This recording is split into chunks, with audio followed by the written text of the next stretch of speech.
independent. We say that these injunctions are simply designed to gag the Law Society and frustrate its ability to conduct its legitimate and lawful activities. We are not exaggerating.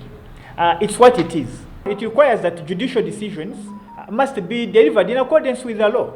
And our complaint now is that we have decisions gagging Uganda Law Society. They are not delivered in accordance with the law. Therefore, we have to object to them. We will challenge them legally, but we shall also make it clear to the public so that everyone appreciates what's going on, because a gagged law society is very dangerous for the society, for the whole country.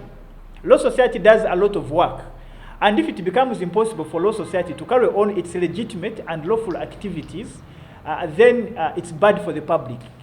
It requires a member who is aggrieved. Any member who thinks the leadership has gone astray, who thinks the leadership is misbehaving, who thinks the leadership is departing from the mission of law society, has a right to requisition for an extraordinary general meeting. And all that such a member needs are 15 signatures of other 15 willing members to cause such a meeting to address those concerns and pass resolutions.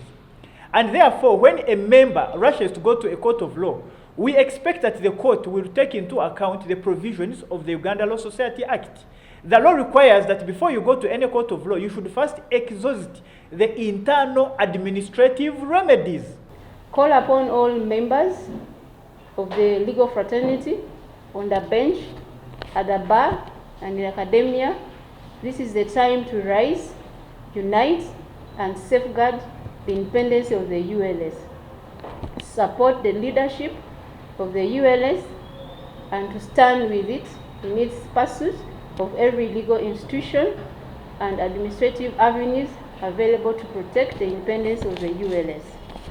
The public should recognize that the fight against the erosion of the independence of the ULS independence is not just a lawyer's fight.